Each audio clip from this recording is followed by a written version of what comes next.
Halo semuanya, selamat datang di perkuliahan kita untuk mata kuliah Manajemen Strategik.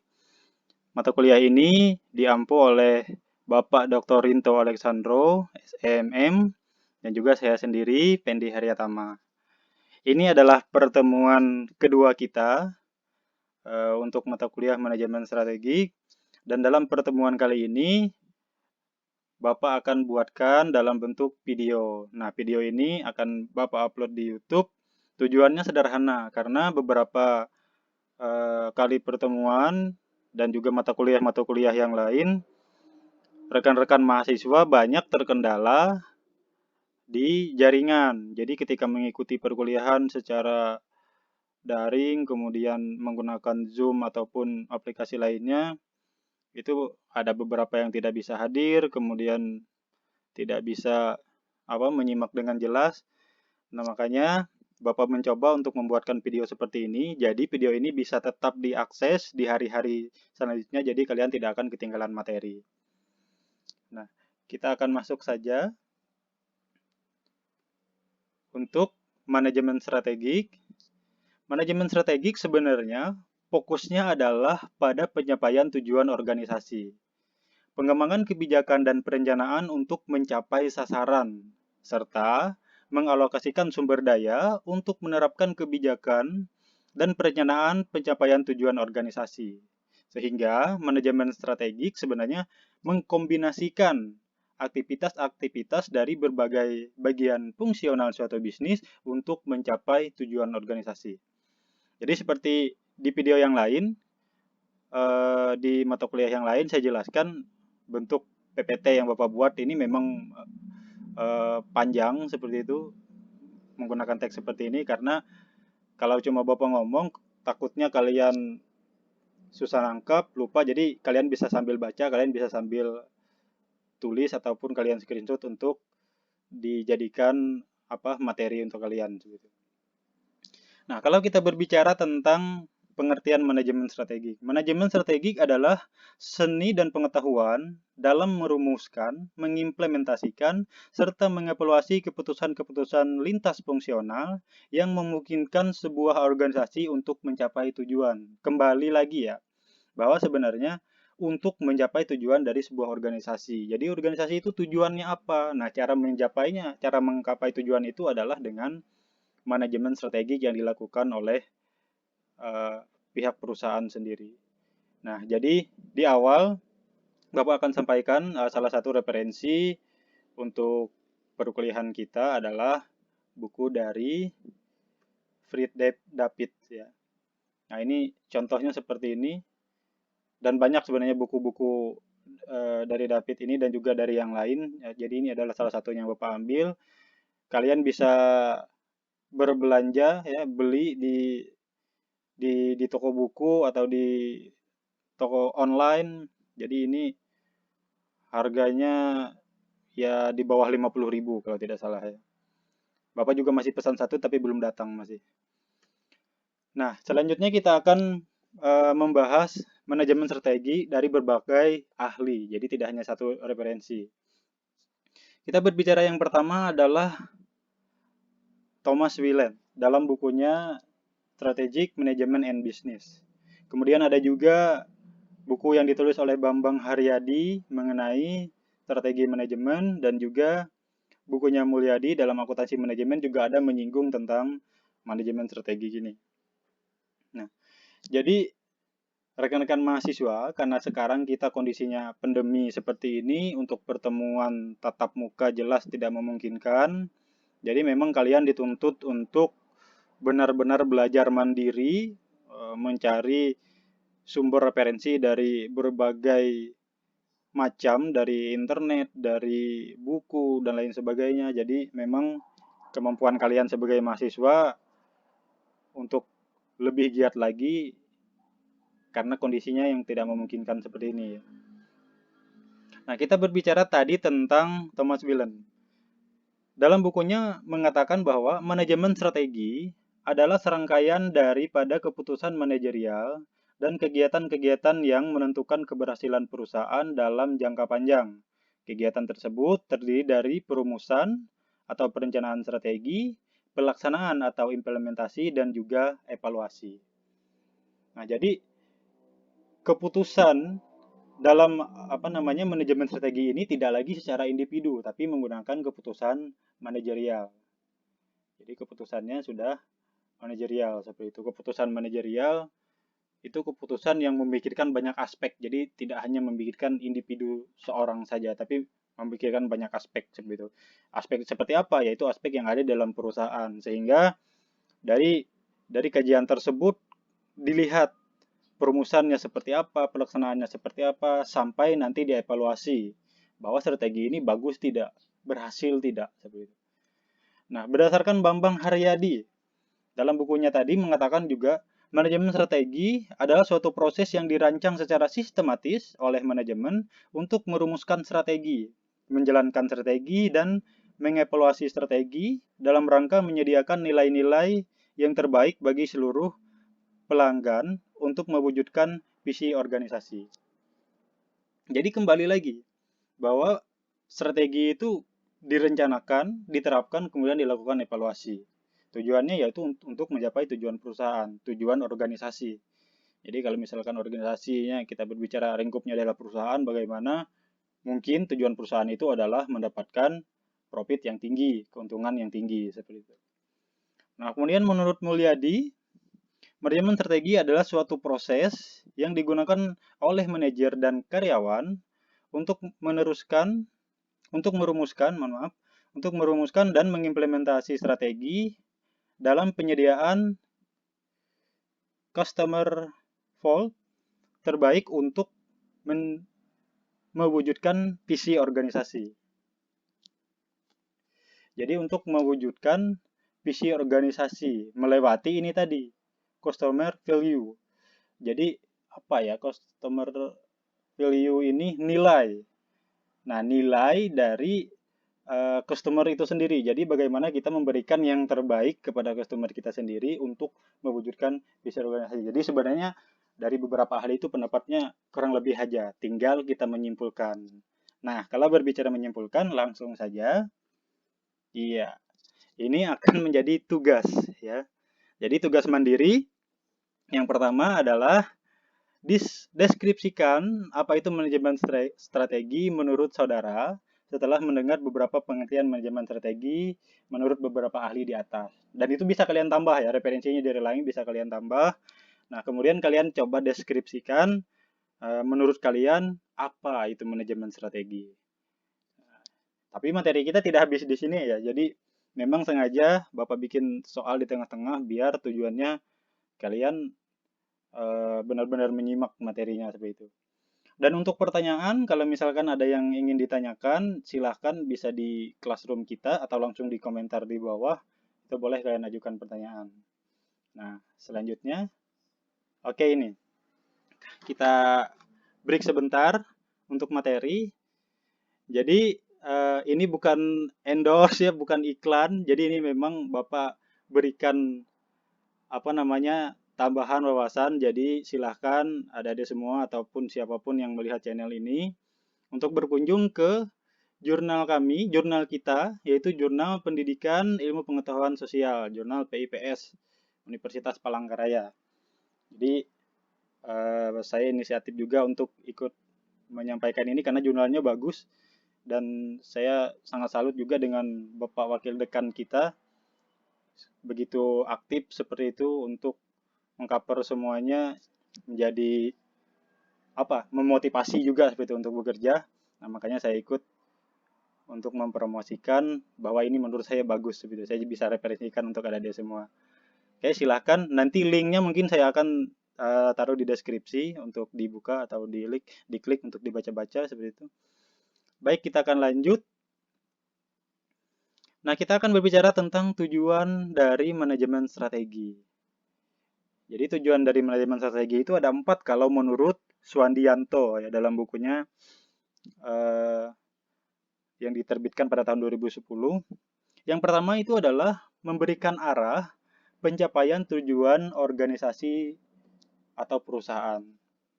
Kemudian yang kedua, membantu memikirkan kepentingan berbagai pihak. Yang ketiga ada mengantisipasi setiap perubahan kembali secara merata. Kemudian yang keempat adalah berhubungan dengan efisiensi dan efektivitas. Ini menurut dari Swandianto. Nah, yang pertama tadi adalah arahan capaian tujuan organisasi atau perusahaan. Dalam hal ini, manajer strategi harus mampu menunjukkan kepada semua pihak kemana arah tujuan organisasi atau perusahaan. Karena arah yang jelas akan dapat dijadikan landasan untuk karena arah yang jelas akan dapat dijadikan landasan untuk pengendalian dan mengevaluasi keberhasilan. Nah, jadi kalian sebagai mahasiswa program studi pendidikan ekonomi tentu kita berbicara selesainya kuliah nanti banyak seperti itu. Kita program studi pendidikan ekonomi ini sebenarnya bisa dibilang multifungsi, multi kerja juga seperti itu. Jadi kalian ya kalau fokusnya memang karena kita di FKIP adalah untuk menjadi seorang tenaga pendidik. Nah, tapi di luar itu Anda semua sudah dibekali basic ekonomi, basic kewirausahaan, kemudian basic kepemimpinan. Jadi sebenarnya ditempatkan dimanapun tentunya kita jika memang masih ada hubungannya dengan ilmu yang kita pelajari tentu kita bisa. Salah satunya adalah menjadi seorang manajer ini. Jadi ketika saudara bekerja setelah beberapa phase kemudian naik sebagai seorang manajer, tentunya harus melakukan manajerial yang baik untuk perusahaannya. Nah, kemudian yang kedua adalah memikirkan kepentingan berbagai pihak. Nah, ini yang perlu dilakukan karena ketika kita berbicara posisi kita sudah sebagai seorang manajer, sebagai seorang pemimpin di sebuah perusahaan, tentu yang harus kita pikirkan itu tidak hanya kita secara individu, tetapi kita memikirkan kepentingan berbagai pihak. Nah, di sini dikatakan organisasi atau perusahaan harus mempertemukan kebutuhan berbagai pihak. Pihak yang dimaksud adalah seperti pemasok, kemudian karyawan, kemudian para pemegang saham, pihak perbankan, dan juga masyarakat luas yang nanti yang akan memegang peran terhadap sukses atau gagalnya perubahan. Jadi itu yang harus dipikirkan. Jadi bagaimana kita berbicara tentang pemasok, bagaimana pemasok ini tetap bisa memberikan suplai barangnya kepada kita. Dan juga bagaimana kita memikirkan kalau misalkan dari si A stoknya habis, kita harus punya alternatif atau cadangan dari yang lain. Kemudian kita berbicara tentang karyawan. Ini nanti ada hubungannya dengan yang keempat tentang efektivitas dan efisiensi. Bagaimana karyawan bekerja, kita beri nilai, kita beri penghargaan atas pekerjaan mereka, itu juga sangat membantu untuk tercapainya tujuan perusahaan. Karena ketika karyawannya sudah malas-malasan kerja, tidak mau benar-benar bekerja karena dari kita sebagai mungkin manajernya mereka tidak suka, nah itu juga ada efeknya. Kemudian para pemegang saham jelas tanggung jawabnya besar. Bagaimana kita dipercaya misalkan mengelola sebuah perusahaan, tanggung jawabnya adalah kepada para pemegang saham, bagaimana hasil dari usaha atau perusahaan yang dijalankan itu pembagiannya seperti apa, frekuensi pertumbuhan profitnya seperti apa, itu juga dipertimbangkan. Kemudian para pihak perbankan, ini adalah pihak kerjasamanya kita. Ketika kita sudah berbicara lingkup perusahaan yang besar, tentu beberapa ada yang melakukan kontrak kerjasama dalam bentuk mungkin peminjaman dana dan lain sebagainya dari pihak perbankan. Dan yang terpenting juga adalah yang terakhir tadi adalah masyarakat luas. Karena kalau kita berbicara produk kita, baik jasa ataupun dagang, hubungannya tidak jauh dengan masyarakat karena mereka adalah customer, mereka adalah konsumen kita, mereka yang memberikan andil yang besar untuk sukses atau gagalnya sebuah perusahaan. Nah, kemudian yang selanjutnya adalah mengantisipasi setiap perubahan secara merata. Manajemen strategi memungkinkan eksekutif puncak untuk mengantisipasi perubahan dan menyiapkan pedoman dan pengendalian sehingga dapat memperluas kerangka waktu atau berpikir mereka secara perspektif dan memahami kontribusi yang baik untuk hari ini dan esok hari. Jadi mengantisipasi setiap perubahan. Jadi kita harus siap ketika kita berbicara planning kita ini tiba-tiba ada gangguan, ada halangan, makanya kan biasanya ada planning A, planning B, planning C seperti itu. Jadi harus ada antisipasi yang dilakukan. Dan yang terakhir adalah efisiensi dan efektivitas. Kita berbicara tentang tanggung jawab. Ya. Seorang manajer bukan hanya mengkonsentrasikan terhadap kemampuan atau kepentingan efisiensi, akan tetapi hendaknya juga mempunyai perhatian yang serius agar bekerja keras melakukan sesuatu secara lebih baik dan lebih efektif. Nah, efektivitas itu adalah pencapaian tujuan, artinya ketepatan waktu untuk mencapai tujuan. Jadi ketika kita berbicara produk ini harus misalkan kita luncurkan di bulan Maret, ternyata kita eh, gagal meluncurkan di bulan Maret atau terhambat meluncurkan di bulan Maret, kemudian masuk ke bulan April seperti itu, bulan seterusnya. Nah, maka kita berbicara efisiensi sudah tentu terganggu di situ.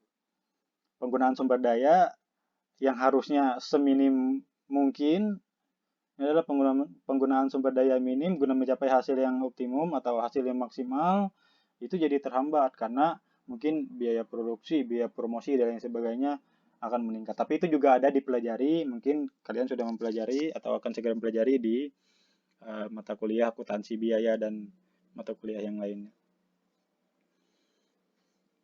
Bapak harap jangan ada yang apa, jangan mengantuk gitu ya. Karena ini memang video pertama, bukan video pertama, ini kedua ya. Bapak sudah ada bikin untuk yang semester 2. Memang belum bisa Bapak tampilkan apa wajah Bapak di layar karena memang prosesnya ternyata lumayan ribet juga. Ya ini salah-salah kita bisa jadi YouTuber gitu ya. Oke, kita lanjutkan, itu intermezzo saja. Kemudian selanjutnya adalah model manajemen strategi. Nah, enaknya gini, kalau kalian nonton, kalau misalnya kalian capek atau ada kesedihan, ya ini bisa kalian bisa kalian jeda, kemudian kalian lanjutkan. Ini yang nggak bisa dijeda, Bapak yang jelaskan ini. Nah, kita berbicara tentang model manajemen strategi. Jadi kalau bicara modelnya itu adalah setiap organisasi memiliki visi, misi, tujuan, dan juga strategi. Udah, itu aja. Itu adalah dasarnya. Jadi organisasi harus memiliki visi, misi, dan juga tujuan. Nah, untuk mencapainya itu adalah menggunakan strategi. Strateginya seperti apa? Karena manajemen strategi berawal dari mengidentifikasi hal-hal tersebut. Identifikasi dilakukan mengingat kondisi perusahaan sangat bergantung pada visi misi serta tujuan yang ingin dicapai. Nah, jadi visi kita apa, misi kita apa, tujuannya itu apa. Nah, strategi untuk mencapai visi misi itu tadi dengan strategi yang seperti apa. Nah, itu sebenarnya role model untuk manajemen strategi itu seperti itu. Jadi, ini sangat berguna tentu ketika rekan-rekan nanti punya usaha atau bekerja di perusahaan, itu sangat berguna. Nah, proses dan tahapan manajemen strategi itu ada 3. Yang pertama adalah perumusan strategi. Ini secara dasar ya, maksudnya secara umumnya seperti ini. Perumusan strategi, kemudian strategi itu diimplementasikan atau dijalankan, kemudian yang selanjutnya adalah evaluasi dari strategi yang sudah diimplementasi tadi. Jadi tiga ini adalah rentetan yang tidak bisa dipisahkan. Ada 3 ini. Perumusan strategi. Perumusan strategi adalah tahap awal pada manajemen strategi yang mencakup mengembangkan visi dan misi, mengidentifikasi peluang eksternal organisasi dan juga ancaman, menentukan kekuatan dan kelemahan internal, menentukan tujuan jangka panjang, menghasilkan strategi alternatif, dan juga memilih strategi tertentu untuk mencapai tujuan. Nah, jadi ini adalah perumusan awal. Banyak sekali yang sebenarnya bisa kita gali dari bisa kita bahas dari perumusan awal, cuman karena memang ini media pembelajarannya dari YouTube dan juga dalam bentuk video seperti ini, Bapak tidak bisa lihat kalian langsung, kalian juga tidak lihat Bapak langsung, jadi agak kesusahannya di situ gitu. Cuman ya itu, kalian bisa skip materinya, bukan skip, kalian bisa jeda materinya, kalian pelajari lagi, kalian simak lagi, oh dari apa yang saya sampaikan kalian bisa tambahkan dan kalian bisa pikirkan sendiri. Jadi Perumusan awalnya adalah kita tahu visinya apa, kita tahu misinya apa, kemudian kita mengidentifikasi peluangnya di mana. Makanya kan nanti ada juga pelajaran tentang untuk kuliah tentang analisis SWOT, itu di dalam manajemen pemasaran biasanya ada. Kita mencari kekuatan, kelemahan, peluang, dan ancaman. Nah, baik dari internal maupun dari eksternal, dari dalam maupun dari luar perusahaan. Nah, barulah nanti akan ketahuan strateginya seperti apa yang efektif untuk mewujudkan visi kita ini. Oh, ternyata kita menggunakan pendekatan yang seperti ini. Oh, kita melakukan yang seperti ini. Nah, ketika itu sudah dirumuskan, barulah diimplementasi strategi yang tadi sudah dirumuskan. Jadi implementasi ini adalah tahap selanjutnya sesudah perumusan strategi yang ditetapkan.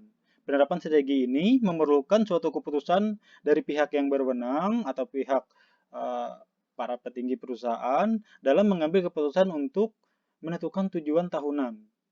Jadi tujuannya itu jangka panjang seperti itu. Menyusun kebijakan, kemudian memberikan motivasi kepada karyawan dan mengalokasikan sumber daya sehingga strategi yang dirumuskan dapat dilaksanakan. Jadi kembali Bapak akan lebih banyak berbicara tentang perusahaan seperti itu. Meskipun organisasi itu lingkupnya banyak, tidak hanya perusahaan gitu.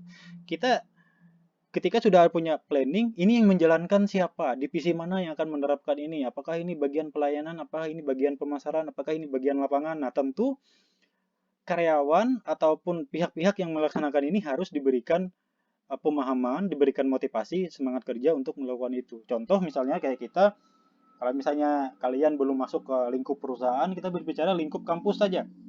Jadi di kampus kita punya struktur organisasinya, misalnya dari rektor, dekan, wakil dekan, kaprodi, kajur, kaprodi sampai ke dosen-dosen dan sampai juga ke kalian mahasiswa. Jadi porsinya sudah ada di sana. Yang menerapkan yang di lapangan, yang ujung tombaknya siapa? Misalnya program studi memberikan apa seperti apa, kemudian mahasiswanya bagaimana, kemudian para dosennya seperti apa. Semua sudah terstruktur. Itulah yang diimplementasikan, kemudian diterapkan. Nah, itu ada salah satu contohnya. Nah, kemudian yang terakhir adalah dilakukannya evaluasi. Jadi, evaluasi strategi ini adalah tahap akhir dalam manajemen strategi. Manajer sangat membutuhkan untuk tahu kapan strategi tertentu tidak bekerja dengan baik. Jadi, evaluasi strategi adalah alat utama untuk memperoleh informasi ini. Jadi, ketika ini strategi kita jalankan ini misalnya sudah tidak efektif, ya sudah. Kayak misalkan kalian punya warung makan, ternyata memikirkan rencana misalkan untuk jualan di luar, artinya kita jualan tidak hanya di warung, tapi misalnya kita datang ke kampus atau datang ke sekolah seperti itu. Kemudian ketika diimplementasikan, kalian sudah jalankan di sana, ternyata, wah ini juga sama aja, kita bersaing misalnya dengan kantin sebelah, kita masih kalah. Akhirnya itulah yang dilakukan evaluasi. Kira-kira strategi ini bisa terus dijalankan atau tidak, atau diganti menggunakan alternatif strategi yang lain tadi. Nah, oke. Karena waktunya sudah berapa ya? 23 menit. Ini adalah referensi. Jadi rekan-rekan mahasiswa semua, adik-adik mahasiswa bisa menambahkan apa yang Bapak sampaikan tadi untuk menjadi bahan kalian. Ini adalah buku-buku yang bisa digunakan. Jadi memang yang Bapak sampaikan yang bukunya David tadi itu adalah yang terbaru ya. Dan itu ada juga yang keluarannya yang lebih baru lagi. Ini masih hitungannya 2010 agak lama, 2011 agak lama. Oke, jadi itu untuk materi kali ini. Semoga tidak membosankan dan Bapak mohon maaf juga kalau misalkan ada materi yang tidak jelas, penjelasan yang kurang kalian pahami karena memang seperti yang Bapak bilang. Jadi kita di pandemi seperti ini tidak boleh menyerah, kita harus berinovasi, mencari cara, kita coba cara 1, cara 2, cara 3 bagaimana. Saya sebenarnya inginnya membantu kalian, jadi kalian tidak mungkin kuliah 1 semester tanpa mendapatkan apa-apa seperti itu. Jadi kalau misalkan saya hanya fokus memberikan tugas tanpa penjelasan ke kalian, takutnya kalian juga bingung. Jadi kemarin juga di pertemuan pertama kan sudah kita singgung bagaimana perkuliahan, cuman kan jawabannya ada yang meminta daring, Zoom online, ada yang meminta classroom, kemudian ada yang jadi Bapak akan coba buat